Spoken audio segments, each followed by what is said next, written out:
A special day when it feels like the whole world owes you a little miracle. My friend Artem woke up that morning with a sense of lightness. He had just turned 25.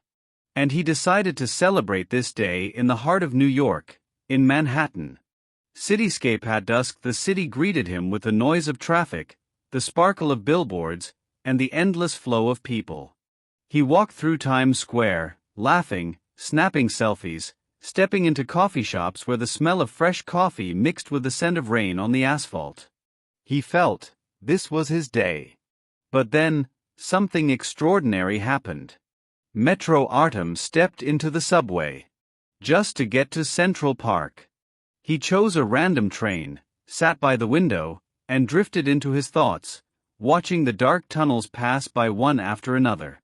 His eyes grew heavy, and suddenly, there was a strange jolt. The train stopped. The doors slid open. He stepped out.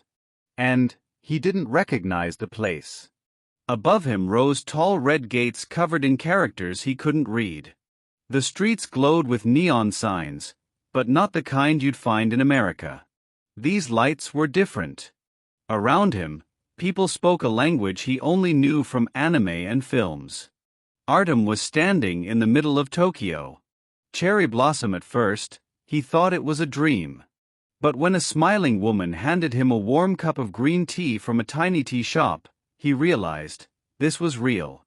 He wandered through the narrow streets of Shibuya, watched thousands of people crossing the famous intersection like a river in motion. He heard music blasting from street speakers, saw girls in colorful kimonos, and temples standing side by side with glass skyscrapers. For a moment, it felt like here in Tokyo, he had found a hidden piece of himself.